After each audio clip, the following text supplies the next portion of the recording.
Hello, everyone, and welcome back to the CLSR. And I'm your host, the counselor.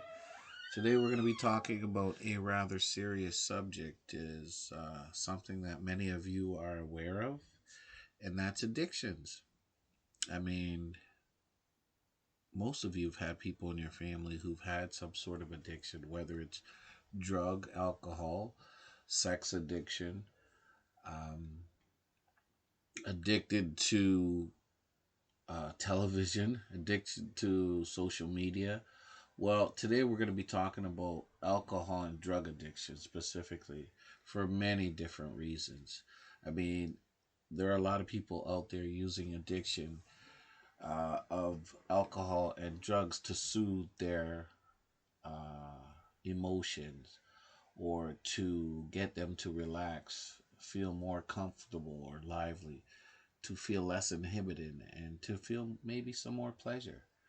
And these substances that are out there, uh, they're just making people gravitate towards them to ease some of the stress and the pain. And I mean, of course, in this pandemic, there are a lot of people out there using, probably using twice as much because they are under a certain amount of pressure and stress in their everyday lives, some uncertainty.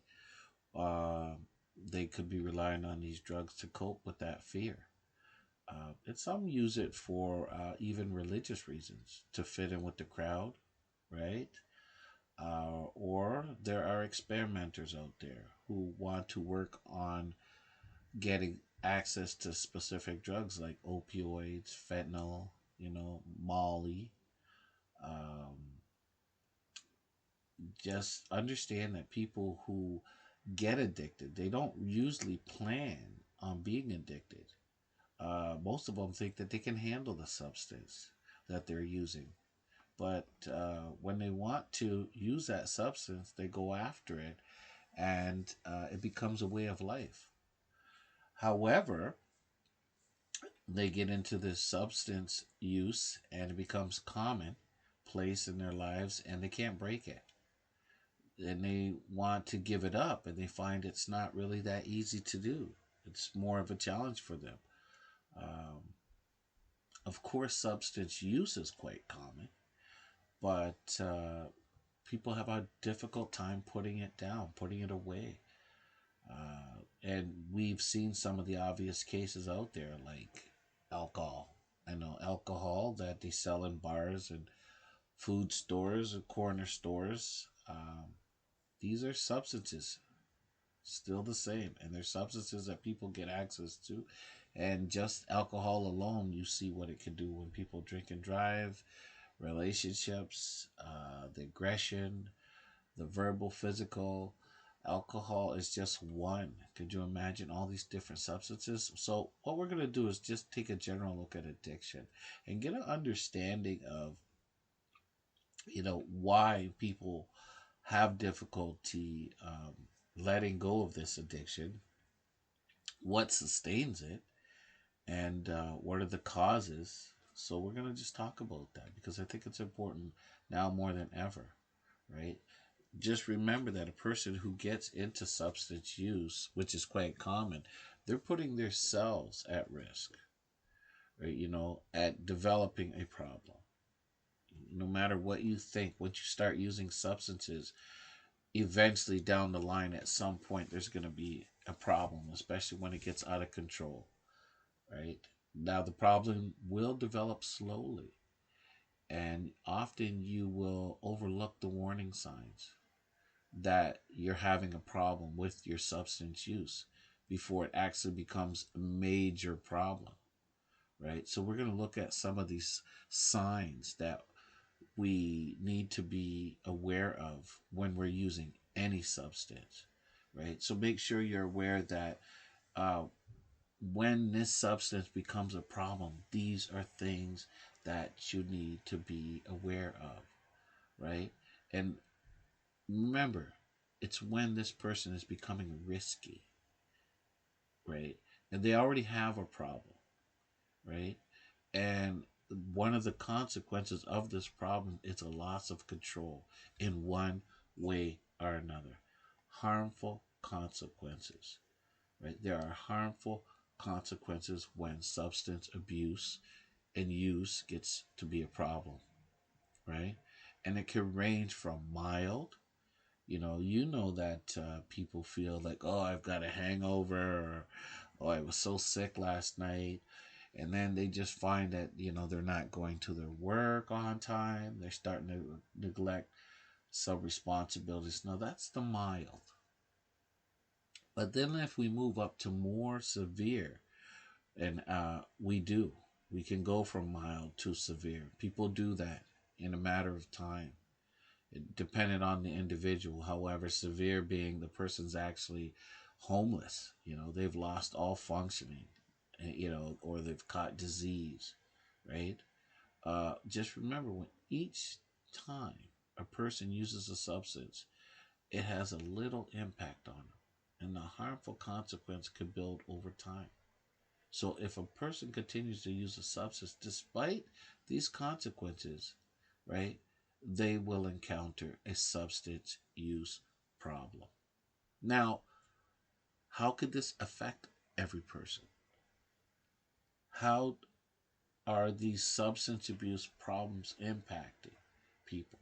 Well, the harm of substance use can affect every aspect of your life. Um, it could impact anxiety, feelings of anxiety, irritability, or depression. You could injure yourself while under the influence. I mean, I saw a person who was using substances and they used a little bit too much and they ended up hurting themselves. They just fell into a crowd and they landed the wrong way and ended up, busting their head open, and it was just terrible. So injuries are quite common when substance abuse, and people don't look at it unless it gets right out of control, and sometimes, often, too late to police step in.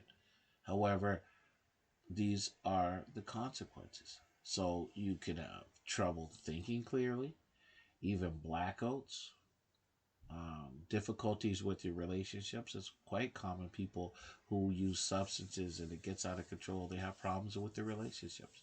Money, finances, overspending, spending money on substances rather than on food, rent, or other essentials. Also legal problems, the DUI or the being caught with some substance that's over the legal limit. Uh, Loss of hope and feeling of desperation and emptiness. It's quite common when people um, use substances and it gets out of control, the addictions. Um, it could even extend to family members, your friends, your coworkers, even strangers. Well, someone under the influence who's driving, and a lot of us get behind the wheel with people who said, "Oh, I'm fine. I I got it. I'm in control." And it's worrisome how many people jump in a car with somebody who seems not to be affected by the substance use. But we, 4 or 5 people, jump into a car where one person's making that decision for all of us and putting all of our lives in jeopardy. I kind of wish people would think for themselves a little bit more as opposed to just following the lead. I mean, what you need to do is take this thing serious. Substance abuse is very serious. The addiction, right? So just make sure you know that there's a loss of control that may occur when you are using substances. You know, um, there are people generally who are aware that the substance that they're using, especially cigarettes, it's a drug, but cigarettes, addicted to cigarettes, there are a lot of people who are smoking that know it's bad for them. They got the images on the package. It says cancer. You know it's going to kill you. So why do people keep smoking? They see these messages and they don't adhere to them. They do it anyways. They want to stop a lot of them, but they can't. They're having difficulty stopping. This is a part of their life that it's just become commonplace and they don't know how to stop. They want to stop, right? And they may even use more than they intended to, right?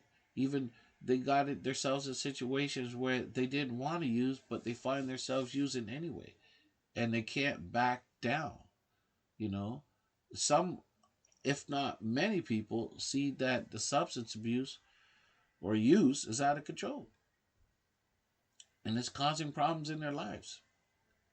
This is denial, so called denial, the lack of awareness or insight into the situation, whether they realize it or not. There's a lack of control over the use, and that's a sign that substance use is a problem. This loss of control that people get into denial and they don't. Oh, it's casual drinking. I'm okay. I'm okay. Well, you know what? A lot of us, we talk to people who we see when they get to some points where there are clear indication that there's something wrong with the drinking or the substance use. Um, what do? We only really realize it when it's very clear cut. Whether they're lashing out or they're acting, they're injuring themselves. There are a lot of different signs, but how do you narrow it down? Can we come with some sort of definition that could just be used to say what this addiction is? Can we define addiction? Right? And basically it is used to refer to any behavior that is out of control in some way.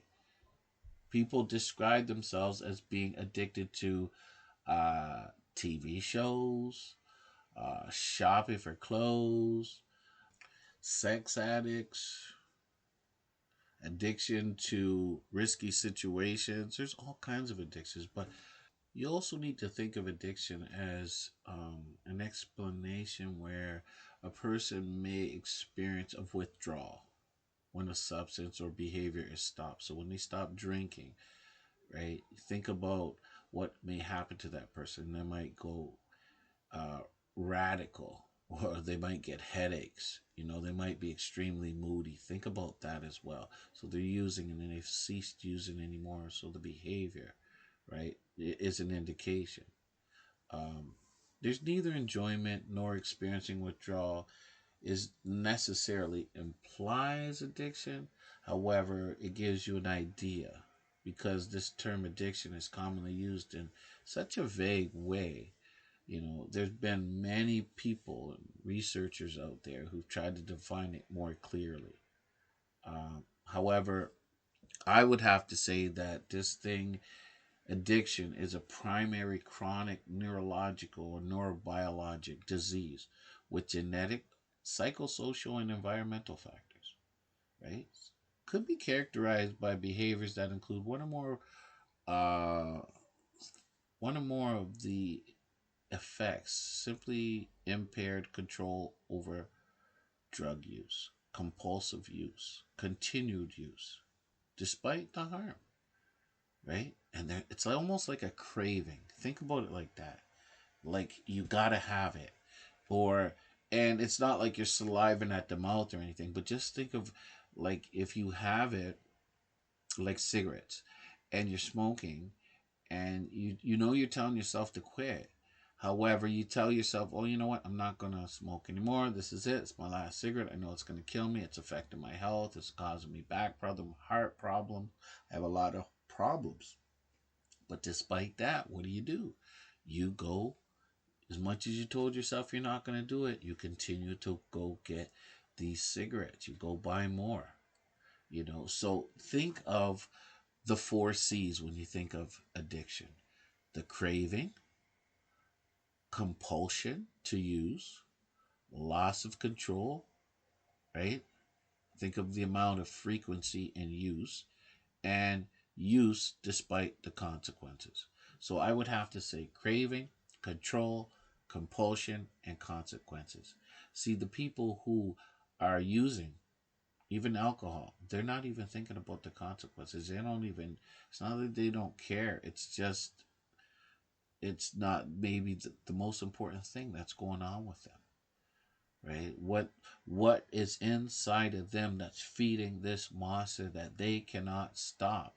They have not been able to pull the trigger on. So consider a person who finds alcohol so pleasurable that they regularly go to a bar, right?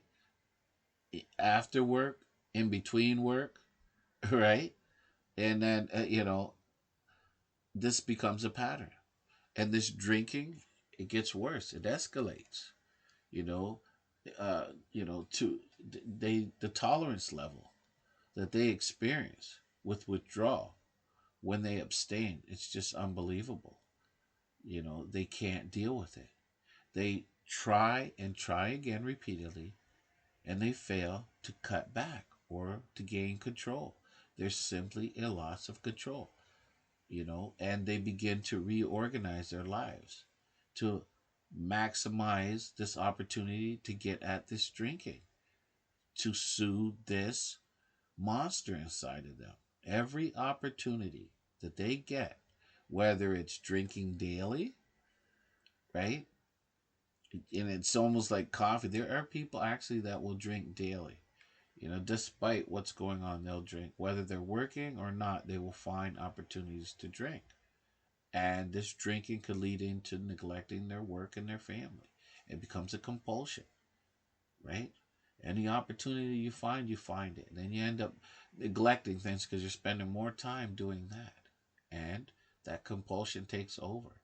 And eventually, someone walks out, a partner can't take it anymore, or the job gets lost, and those are the consequences. Somebody walks away from the situation, and then you see it yourself. I mean, how many of you just shake your head? You're working these jobs, and you're driving downtown, and you see, and it's not just the homeless, but they are very obvious evidence of situations where people have lost control of their lives at some point. Not all of it is addiction, but there's a great many of them out there that have dealt with some sort of addiction, and it's gotten out of control, and it's in front of you to see. Now, some of you don't even want to look in your own family, but you can tell if someone's addicted, right? You can tell in most cases. You can see. It's subtle in a lot of cases, but the only way you really notice it's an addiction is if you try to cut it off, right? If you have some nephew who's continually out in the street and they're doing these drugs and you try to cut them off, what happens? They lose it. They're addicted, you know? And there's nothing else to say. It's just that's when you see them come out. The worst comes out a lot of the time because you are trying to intervene and you cut it off. That's some of the worst things that you can do, but it's what people do. And when they see, oh, you know what? I don't want any drinking in my house. So what do? You take that person's drink away every time, and what do? They lose it on you. So you could have a child, a teenager who's into drinking, for example, and they're used to buying their beer. They could be 18, 19. They could be of the legal age here in this country. However, what they find is that, hey, I've paid my own money. I buy my own drinks. Yes, I'm in your house. I'm paying my rent. And you see that it's destroying me, but you take it away because you're trying to look out for me. But I can't allow that because I have an addiction that you don't understand. So rarely do you just take that drastic action because there are drastic consequences for drastic actions. And we have to ask ourselves, why do people keep using? Well, just clearly understand that substance abuse or substance use in general, it's hard. It's hard to change, right? Just one thing can make it very difficult to change, like cigarettes. It can be so difficult, right? Really, people feel good when they use it. They're satisfying their bodies. They have more confidence and they forget about their problems. However, problems from the use might not be obvious for some time, right? I've been getting along fine, and you know what? I got to deal with my work stress. I have a little bit of this, and I'm good. I'm okay, right? People rely on the effects of these substances to bring this short term relief from difficult or painful feelings. And yes, we do go through that. It's a coping mechanism. The effects of the substances can make problems seem less important and make it seem even a lot easier to talk to somebody about, or even allow you to be braver, to be more sociable, and maybe even enjoy sex for a period of time. Oh, it could be great. You can have anxiety, but people are taking drugs and pills to calm that down to so that they can perform because they're not functioning properly. So they indulge in these drugs. They're recommended through pharmacies, doctors, whatever. But a lot of the time, some of the substances that get into our system are prescribed. However, we take them, we feel good, we feel better, we have an injury, and we take it too far. And we don't think that we can function without these drugs on a day to day basis once they're in our system, right? So once people start using drugs to escape or change the way they feel, it can become a habit. And that is extremely hard for many people to break. The continuous substance use, especially heavy use, right, causes some changes in your body and your brain. I always say everything that you do to your body and your brain has an impact, right? So if there are people out there who develop this physical dependency, right, and then they stop using, they are going to experience more often than not distressing symptoms of withdrawal.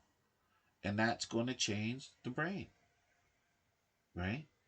These changes to the brain can be lasting for a long time. We know that the brain is the most complex thing on this planet. When we mess with it, often we don't know what the consequences will be, but these changes may be why people continue to crave these substances. I think that I have to look at it like our brains are like sponges. We feed it information. Similarly, we feed it substances. And the more we feed it, the brain is like a sponge. It wants to absorb things, but it usually only wants to absorb things that are good for us. But it will absorb things regardless, good or bad, if you continue to put it in your system. You keep putting it in your mind, you keep taking it, and your brain keeps figuring out how to work it through your body and your mind, and it becomes a habit. And then next thing you know, it's almost like eating, right? It becomes something that your brain says, oh, you know what? This is a part of your makeup now. And if you take this away, there's something wrong, alarms go off, and you go into distress mode. So people continue to use and crave substances and slip back into substance use long after they have stopped using, right? Because of this brain functioning. There's people who quit and then they're gone for about a year or two, and then next thing you know, they pick it right back up because they've made changes into the brain and the brain has taken it in. It has not forgotten. You all know you have a subconscious mind and a conscious mind. That subconscious mind is going to hold things down for years. So, pleasures, feelings of relief, relax, it tends to grip onto those things. There's receptors in the brain that do that. And any substance you put on there that changes that makeup, devastating. It can be very devastating for a lot of people. So, when people who are addicted stop their substance use, right, they can really compare this experience to getting out of a serious relationship, right? It's almost like, wow, it was so controlling in their lives. It was such a big part of their lives. And this is something that they became dependent upon, something that they actually sort of craved and had a compulsion for and a love for. So remember, that's how heavy it could be. And how common is this thing, addiction? Like, we know it affects many people. And there are people, believe it or not, who have not experienced substance use, right? But more often than not, those people are the minority.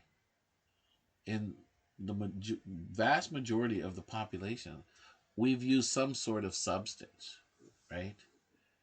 But for those who have not experienced a substance use problem firsthand, they're more likely to have a family member, friend, or colleague who has had it.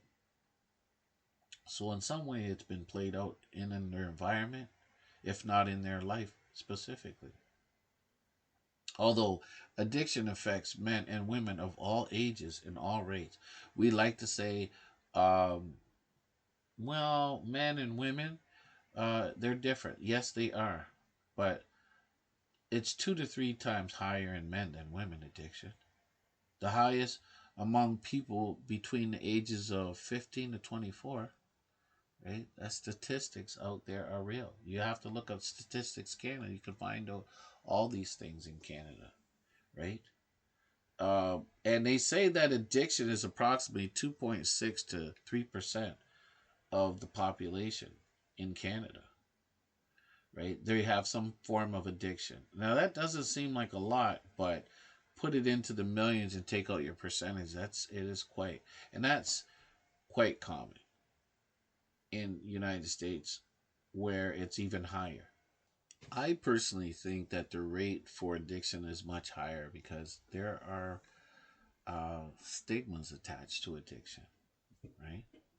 I think that's another reason why the rates are a lot higher than actually the research suggests, right? Stigma marks substance use problems as shameful. It makes people want to hide their addiction. They're not going to be reporting if they're ashamed of themselves, right?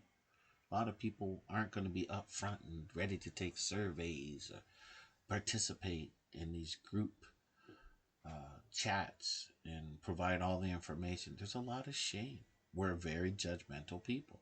Stigma also affects the families of people with addiction. It makes them hide the problems, right? And pretend it's not real. You don't want me to out my family members, and I don't want to out my family members. I don't want to look bad. I don't want to look like there's a problem. So we don't. We don't acknowledge, we don't admit, we don't even subscribe to that could be a real problem. So we dismiss, right? So what do you do about it? How do we handle it? The stigma, because it's very common out there.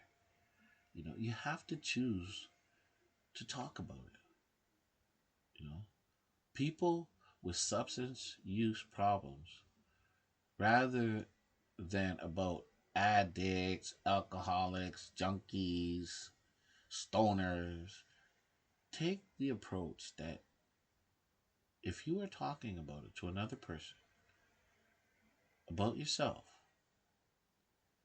right? When you do this, you put yourself above the problem. You start preparing yourself or readying yourself to work on it, right? This gives you some perspective, and it helps to show that there is more to a person than a problem. Okay? You're giving the person with an addiction the support and understanding it takes to recover. Talking about another person or yourself can be very liberating.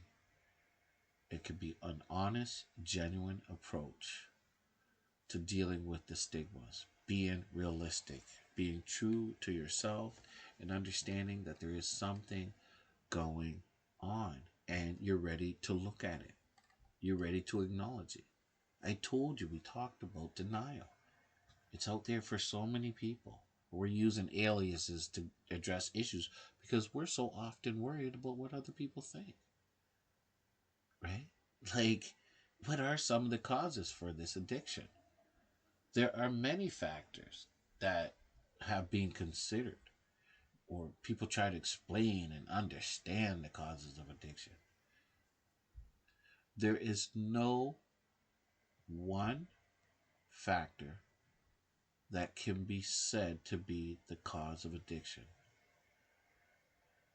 People get addicted for a combination of factors. There is just no one that you can pinpoint and say, oh, because of this, here we go. We're ready to deal because we've identified it. No, there's a combination, including genetic factors.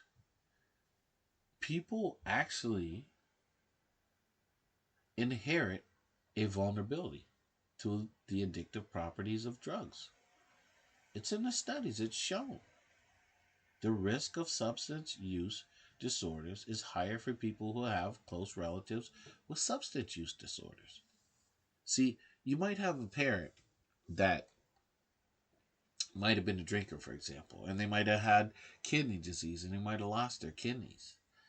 And you were like, whoa, I'm so healthy. There's really nothing wrong with me. Well, maybe you haven't taken on that rough alcohol, that hard liquor, the way your parent did. Maybe you saw them and you sustained from it. You're just like, nah, I'm not going to get involved in it. However, you could, if you were drinking and you picked up the habit, it could really impact you. And it's, like I said, genetic factors would enhance your addiction and it would be similar. See, we come from somewhere. A lot of times we go, oh, you know what? That was them. This isn't me. You'd be surprised genetically where that's untrue. The genetics is there. There are certain genetic vulnerabilities that you will have, and you could be born with it. It could come from a family member, such as a parent. So you have to be mindful of these things, you know? And also remember that many people who have a genetic vulnerability to addiction do not become addicted. You know, a lot of them do not, even though they have this genetic disorder, you know. But if you look closely, there are families who have a history of addiction and they do become addicted. And it's so true. We can't say 100%, but oh, it's just amazing what we see come through the research. The reality is you are at higher risk. No, know for sure that there are cognitive things that are going on in that brain. So how does the drug interact with the brain? Well, think of people who use alcohol and other drugs. They stimulate the brain in ways that feel good. This rewarding experience makes people want to repeat it. Right? Substances with addictive potential stimulate the release of dopamine, a chemical in the brain that is associated with the reward and pleasure. Eating, drinking, having sex are all activities that release the dopamine. Substance use, however, brings a flood of dopamine, which alters the chemistry of the brain. The brain, right, tries to keep things in balance by developing the tolerance. And this means that more and more drugs is needed to bring this feeling of pleasure back. So, what does the brain try to do? It tries to adapt by decreasing the amount of dopamine available. And that's one reason why people who are addicted report feeling flat or depressed without their drugs, because they're using these drugs to depress the dopamine. And if we understand that, that is a good indication of what's going on in your brain. You are substituting one for the other. So once you suppress these dopamines, with these drugs, once you take the drugs away, hey, right, you start to feel that suppressed mood. You're depressed, you're down, you're not feeling yourself. Is because you've done some manipulation in the brain. Also, a cause to addiction people don't like to talk about is your environment. I'm sorry, it's true. Your environment, the home, the neighborhood, the community, where people work, where they live, go to school. This has an impact or influence, right, on whether or not they develop these use problems. If you're always going around family members that just sit around and drink, what do you think eventually? Right? That birds of the feather flock together saying is real. Think about who you're around. And the real crazy part is the environment is so big that when, let's say, if you're not into drinking, it's so hard to kind of maintain a lot of the relationships in certain circles because people who have substance use or abuse, they continue it. And you might want to be a part of that. And it can be really challenging for people who aren't into it to be a part. They love the people, they love to socialize, they love their family, they love to be around. However, they're not into it. But their family members are, and they just end up, either suffering in silence or they go, oh, I know myself, I'm not going to be part of it. And then they see all these things going on. But eventually, like I said, watch the environment, right? Because you can develop substance use problems and the attitudes of their peers and family, right? And culture towards substance use can appear, right? People who commonly experience prejudice, discrimination, or marginalization due to culture, race, gender identity, sexual orientation, ability, their age. Just factors like these may use substances to cope with feelings of trauma, social isolation, self worth, right? Someone who is, you know, not functioning well because they need to what? They need to compensate. So they use what? Drugs, substances. But there's also other reasons, like mental health. Like, clearly, the research says that more than half of the people with substance use disorders also have mental health problems, such as anxiety, depression, at some point in their life. See, the relationship between substance use and mental health problems is a very difficult one. Very, very difficult, very complex. Because the people with mental health problems use substances to help themselves feel better. And it's often through a doctor. And, but it end up makes the situation what? Worsen. The situation does not get better, it gets worse. And when people have this mental health problems, even limited substance use, you know, can make the situation worse, like having a drink or two, or taking an extra pill, or it just really can impact people. Um, and I think to such a degree that even some of these doctors who are prescribing medication, they go, oh, take their, hey, if the person, depending on how they're feeling, what's going on in their mind, the pressure, they might take more than what's prescribed, and then they'll require more. And that's a doctor. But the doctor can give you the prescription. What you take, it's an individual. You're supposed to take subscribed medicine. Phew. Even bars. Bars are based on what? Profit. So they're not watching you if you're tore up walking out their bar. They don't care. There are consequences, but rarely does it come back to the bar, right? It's on you. You're an adult. So how do you cope? Because a lot of the backdrop that we don't really talk about is the thoughts and the feelings that we go through that get us to pick up these substances, right? How do people try to cope? Because I believe that a lot of it has to do with your thoughts and feelings. Because you have to cope with those if you have substance abuse problems or use problems, you know, because there are too many people who are turning to substance use, even in 2020, trying to cope with difficult emotions or situations. They're finding it hard to calm themselves down, to focus, to express their feelings, right? We have rules, regulations, policies, procedures in place that you can't express too many feelings. Don't get a little bit too hype. You get called on it too quick, right? We have it in the schools. Don't fight. Don't argue. Don't get loud. Don't show too much emotion. Don't be too upset. If you're upset, you got to maintain control. If you don't maintain control, you're out of here. You're either suspended or, you know, we're going to have to take some discipline on you. Same as in law. You can't get upset. You can't yell. You can't scream.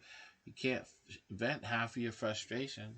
You can to a certain degree, but it's not really allowed unless you do it personally on your own. That self expression is a big one. But so, how do you cope with these thoughts and feelings when you know it's a very big challenge?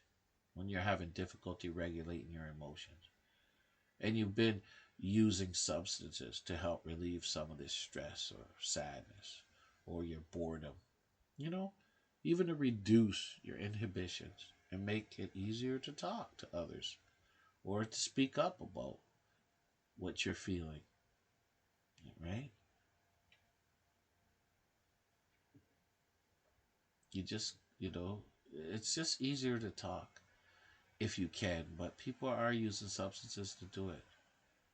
And we want to get away. We want to be able to try and talk about it, make it easier for ourselves by taking that effort without substance. And it's hard, but people do it. You know, they try to regulate their body. And then, of course, there's the spiritual and religious thing. right? Spirituality, we use the term a lot, but it can mean different things to different people. On one hand, there are many people who experience a need to feel connected to others and the world around them. There are ones who lack the sense of spiritual connection and they feel empty and hopeless. And of course, they use these substances to mask these feelings, and it eventually becomes a problem. I think we got to look at some of the risk and protective factors when it comes to substance use, right? Um, you got to ask yourself, people who are putting themselves at risk, how do they protect themselves from these substance use problems? Because it usually begins in the youth, right?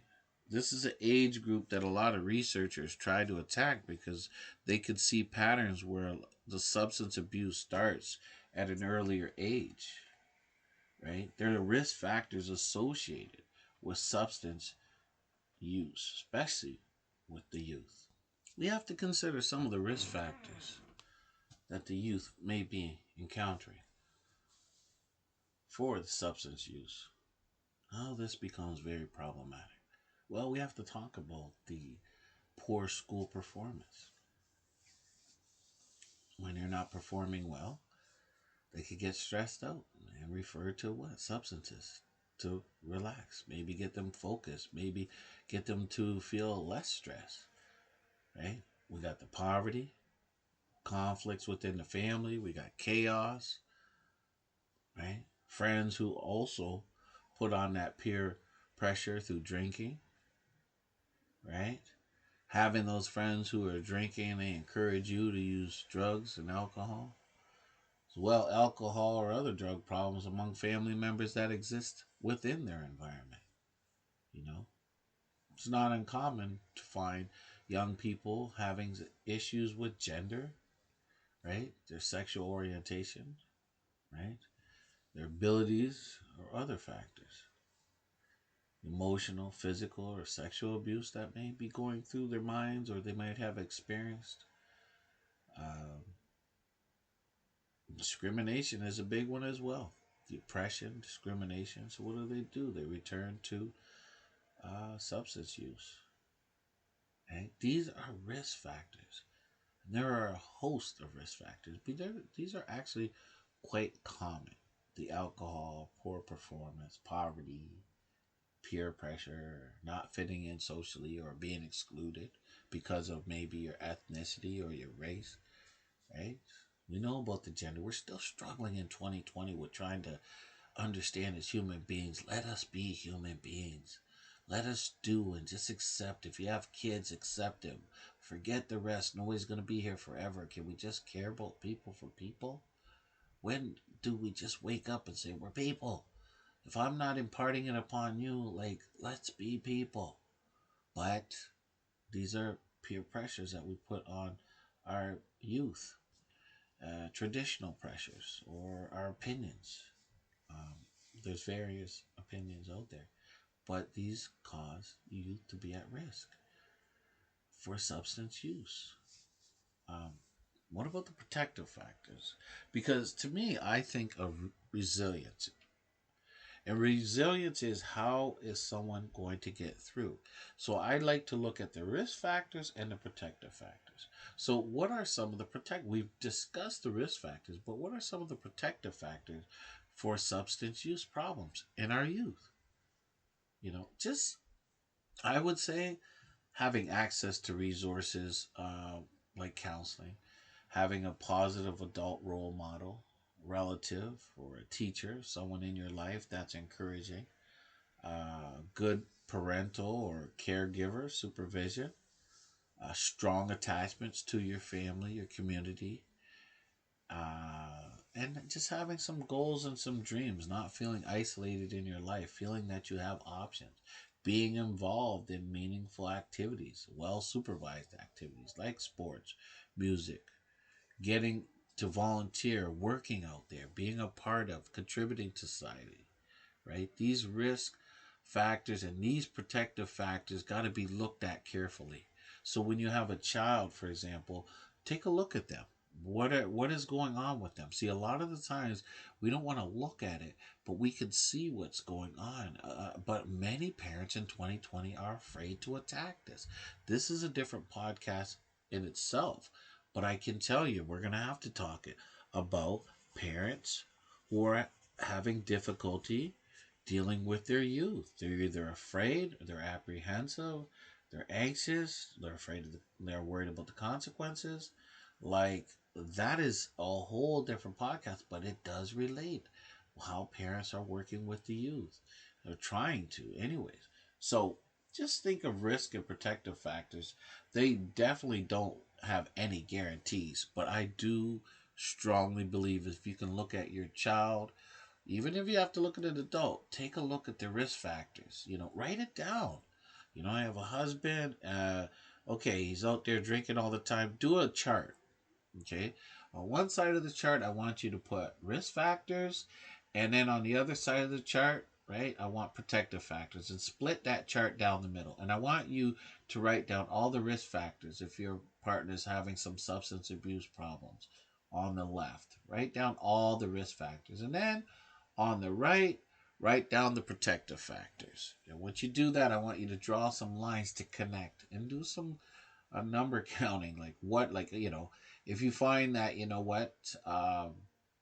they're drinking out, they're hanging out at the bar all the time, they're never home, they're not meeting their general obligations, they're aggressive, they're moody, the drinking has increased dramatically. And then on the protective side, you have your family, you have your friends. However, you could look at those and you go, okay, I got 4 over here and I got 8 over here. There's a serious problem. And even the 4, the family that maybe they're talking about this problem, maybe they're encountering issues.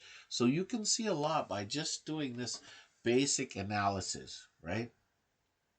And then if you want to take it a step further, do a frequency chart, right? Like, um, let's take this drug. How often are they at it? You know what I mean? If you see in a week period, oh, they're drinking Monday, Tuesday, Wednesday, Thursday, or they're only drinking Sunday, but to what severity? I had a case of beer, drank it all up Sunday.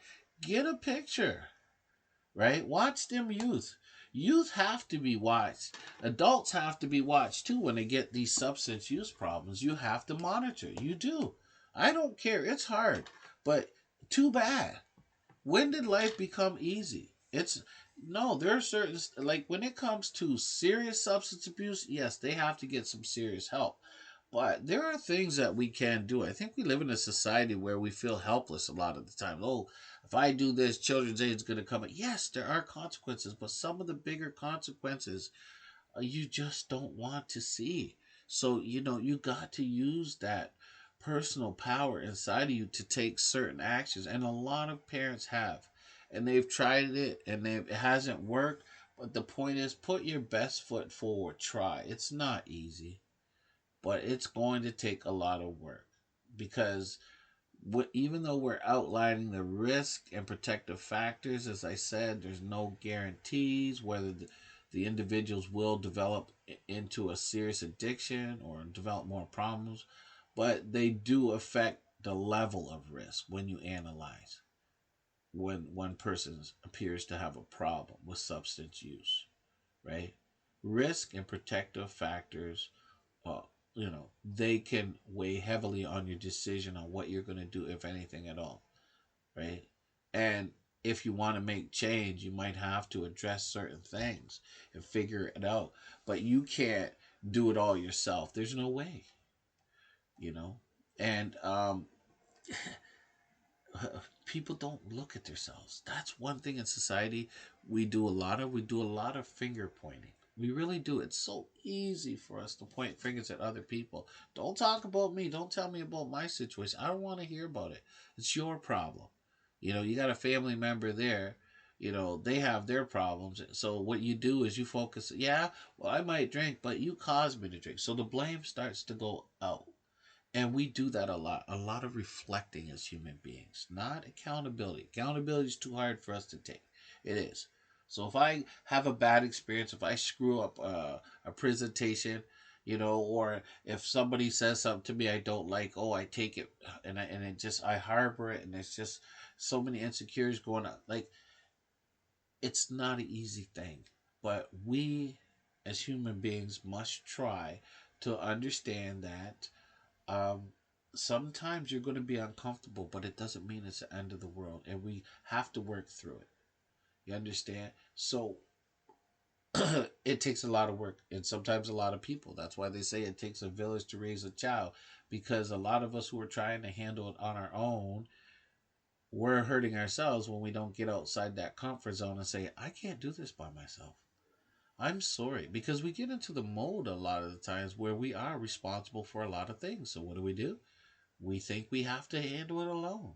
And that pressure, as I told you, of what people think. I think when it comes to substance use, your children, your partner, if it's too much, it's got to be the alarm bell. It's got to be saying something, because you're going to get comments. However, you're going to have to take that. We got to learn to be comfortable with the uncomfortable sometimes. It's hard for us a lot of times to take constructive feedback, but too bad. Sometimes it has to be said. You have a daughter who's, going through her changes, and you see certain things, you got to say it, whether she likes it or not. Hey, look, it's getting out of, oh, they're going to get angry. So what? You're just pointing it out. They're going to be aggressive, angry, and shout at you. And so what? I said my piece, and I'm telling you, I'm going to do what I can. I'm going to tell you this is what's going on. And let's see what we can do about it. Despite your denial, you cannot be blamed for trying to address things. You're sometimes you have to put your personal feelings on the back burner for a minute to address what's really going on, or your personal delicacies, right? Oh, they said something to hurt you. Watch it, because when they come back at you with comments, of course they're going to say things that hurt you, and you're going to get caught up if you're not wise or you're not thinking what's the purpose of helping. So if they're, of course, they're in their defense, they're going to yell, scream, carry on at you, and you're going to be responsive. And if they're disrespectful, they're doing it to what? They're doing it to get you to divert the conversation elsewhere. And I'm not saying go and pressure people who are addicts, not at all. I'm saying if you see certain things, try to address it in certain ways. And certain times you can't just look the other way. You got to say what it is, identify. You might have a scream and shout session, but it's important to know that you're talking about it and that you're not ignoring it and that you think it's going to go away, because it's not going to go away. Very rarely does any substance abuse problem go away on its own, right? It got there for certain reasons, and it's a problem, and problems don't solve themselves, right? It takes strategy, methods, resources, professionals.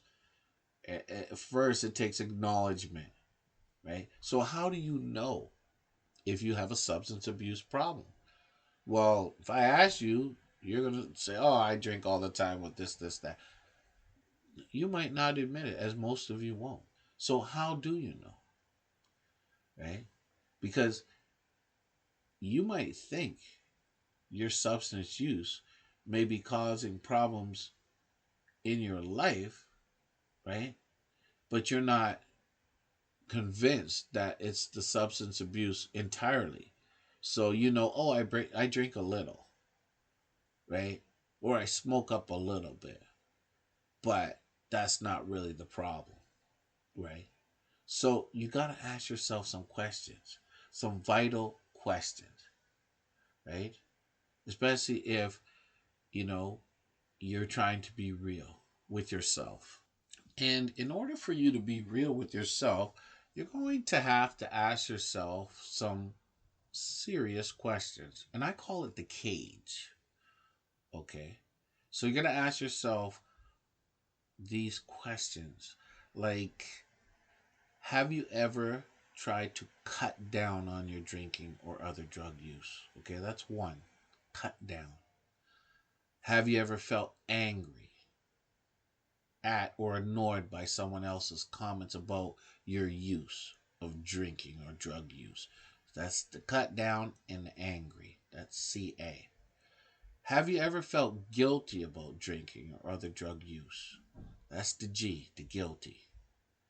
And lastly, Have you ever used alcohol or other drugs as an eye opener? That is, have you used this when you woke up in the morning, first thing, right?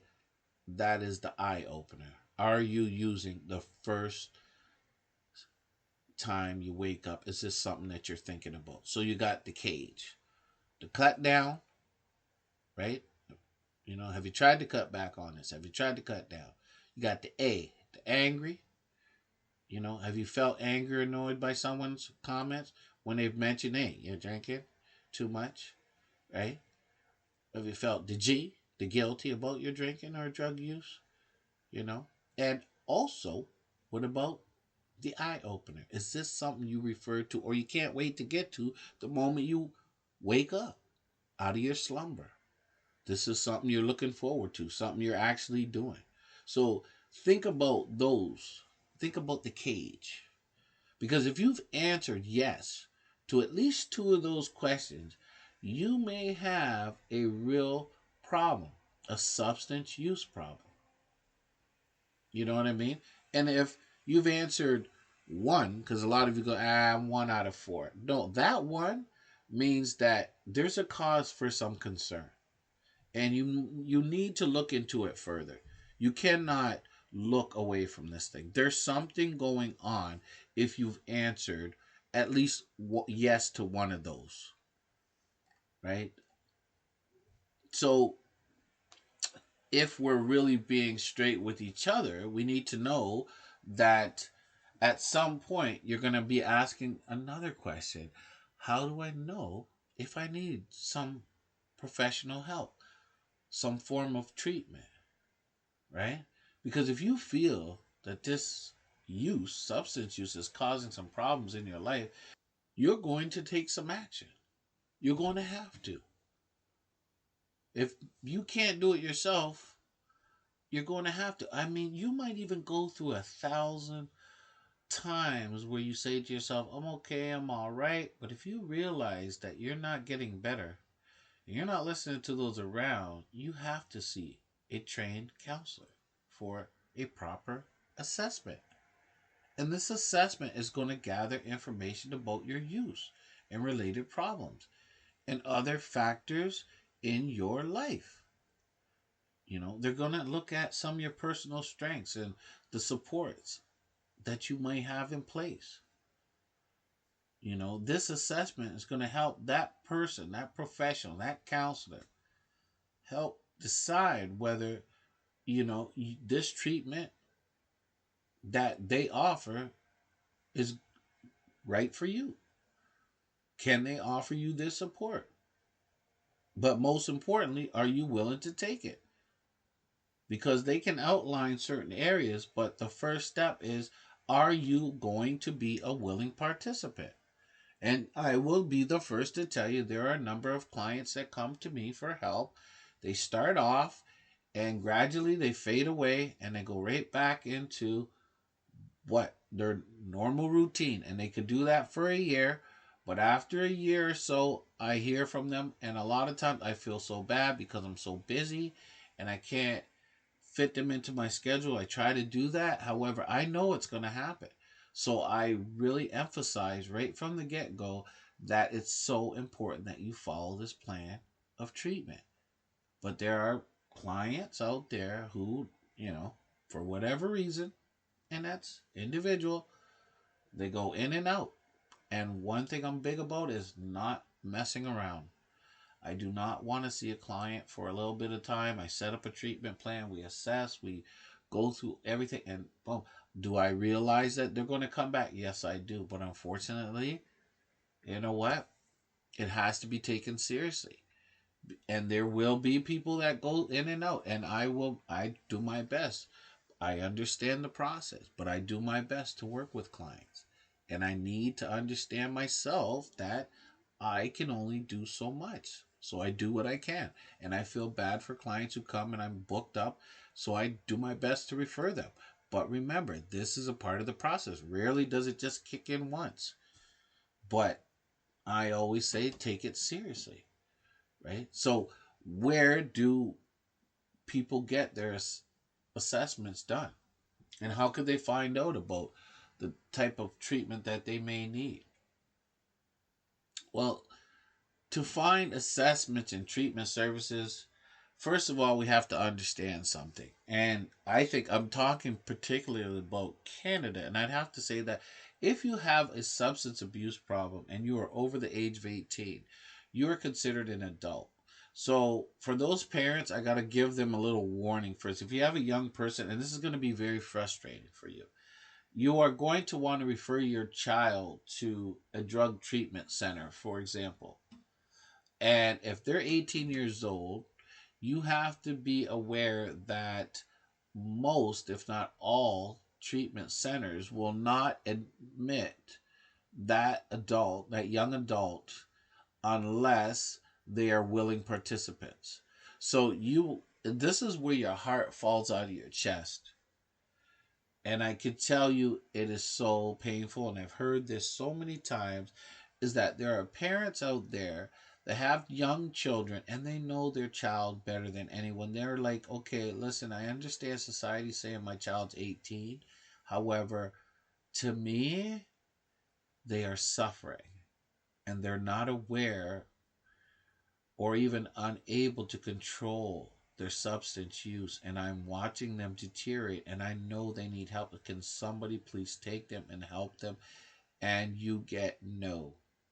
And in Ontario, it's very challenging. I know mental health, they have wonderful resources, but they're limited in scope to specific diagnosis. However, when it comes to addiction, we have so much work to do. There are young people suffering out there, and when you have an 18-year-old that is out of control and they need support, you as a parent are going to be put on the back burner, and you're going to be told that they have to do the work. And you're going to find when a young person, as we mentioned, the dopamine, the receptors, the brain, the different configurations that's going on in their mind, they're going to say no. There's nothing wrong with me. I don't have a problem. Despite them having a real problem and it's messing the family up or it's creating a lot of issues, what do? They're in denial. And poof, the family goes through this turmoil, and the parents are frustrated and they're like, what is the system all about, and why am I battling this child? And there are serious situations where we've lost a lot of our young people because the treatment centers put this age, and they know, oh yeah, we don't want them running in out. If they're not serious, if they don't realize their problem, they're going to take off, and it is their right. Yes, we have to understand that. However, I do think there's a part where we have to take into consideration that it is beyond their control at a certain point where they really need some severe intervention. Now, that's a whole argument that we could get in. I'm just saying that be aware as parents or support people that that's a challenge in the system, a big one. Getting support for a young adult. Uh, Ages that are younger, you're the parent, you get a lot of say, whatever, make the move if you need to do that, but just be aware that this is going to happen. So, where do you get some addiction assessments done? Some of these treatment services? Well, you're going to have to look in your community. You can even call the Drug and Alcohol Registry of Treatment.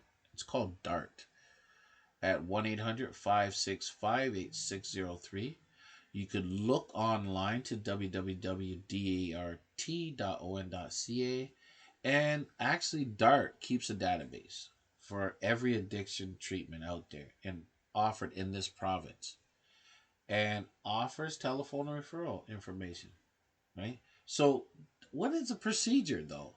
You want to talk to your doctor and they may be able to provide some treatment, but 90% will refer you to a specialist, specialized treat. And you have to be patient because there's a list, and a lot of us are not patient right now because we've been very patient, but you're going to have to be even more patient. And the scary part is we're getting into this online, right? Where it's distance, and that's not really helpful for somebody. So it's going to be some challenges for sure. So talk to your doctor for sure. Visit a community health center, and possibly staff can provide you with some advice and information, right? Um, well, I mean, in Ontario, we have the AOHC.org. That's Ontario. That's a health center, right? And you can even ask people you know who've been through some treatment. They can give you some ideas where to go for some help because they've got some experience that they can offer. Don't overlook that. You know, there are people who have. You'd be surprised how many people have dealt with addiction. They just don't talk about it. Because society, I guess, you know, we worry about a lot of these things. And if you work for someone, and most of us have some sort of organization that has some sort of program, but if you are in an organization where you have a EAP program, like an employee assistance program, you can call them, get a hold of them, and say, "Hey, this is what I'm dealing with." And I know it's not easy. I know you're afraid that people at your work might find out about what's going on and you might not do it. You might avoid it. However, they might know anyways if you have a substance use problem. Even if it's not severe and you need some help, ask your EAP program, employee assistance program, to help. Say, I need some help, need some referral, some service. I need something, right? I need something that's going to help me. Well, you know what I'm going to say though? At this point, I want to talk about um, my audience, and I want to say thank you for being such great listeners. And I do appreciate my listeners. I want to let people know that the counselor genuinely cares about people, and he wants to provide them with information. He wants to identify and engage, but he wants to make people aware that regardless of our culture, our skin, our religion, our spirituality, our disability, our gender, what people say about you, you matter. And there has to be some people out there that give you the benefit of showing that you don't have to be related to care to provide information. So by you being my listeners, you are supporting me to support other people. And I want you to keep doing that. I want you to keep spreading the word because it is much appreciated. It shows me that when you talk to people, even if it's just something I said, I didn't say you have to agree with everything. No. See, it's when we get into the point where everybody has to agree with me. And if they don't agree with me, it's not all right. It's not okay. Well, there are people that don't agree with you and they offer opinions. And it's not congruent with what you think or believe, right? You're not on the same page as them, but that's okay. It's okay to have differences. I think where we get caught up is everything's got to be the same and we don't recognize differences. And I think when we start to recognize differences and appreciate those differences, not just point them out and judge them, appreciate the differences. Appreciate that the world is a great place and it could be a better place if we all contribute for the better, right? And we do acknowledge it. I want to say thank you to all those people who are standing up, even for issues like Black Lives Matter. It's so important because they're people. They're not black people. They're people. But it's just black people who are being targeted in these ways that are atrocious. But we're people. And we got to stop looking at each other that person right there could be you. And it doesn't matter about your skin color. It's a person. And we stop. If we stop and we take a look at life and we say, there is so much need out there to support and care and refocus our lives on things that actually matter, things that help us live better. There's so many things that we can do besides hate each other and hurt each other. And we need to get to that point where we have a natural respect for all people. So we've got lots of work to do. So I want to thank you for all, not just the Black Lives Matter. I'm talking about for the children who are suffering, for the the kids who are sitting on borders without homes, for the hungry, for the disease, so the ones who are even suffering during the pandemic, for the elderly who are abused, for the couples who don't look like they belong in certain communities, but they do belong, but they're not feeling that way, or they're told that they don't belong, or they come from different countries, and because you've been here, you could talk down to them. You can't. You can't. You have to understand that the way you treat people is the way the world will be. And if you have a negative attitude, you're going to create and spread negativity, right? Don't focus on creating or trying to fix. Focus on empowering, right? Empowering people to stand up, not trying to fix those who may not be of the right mind or they're not going to change. Sure, believe in change, but focus on being a better person. There's room for that and time for that. That's what it is. You can do a lot of good. Rich, poor, whatever. You can do a lot of good. Okay? So thank you and be like the wise old bird and spread the word. This is Addictions Part 1, and we're going to get into uh, more about addictions in Part 2 because we have to talk about what happens in treatment, right? And the costs associated with it. We've got some really great information to cover, and I think it's important that we talk about this. Okay, so thank you to my listeners.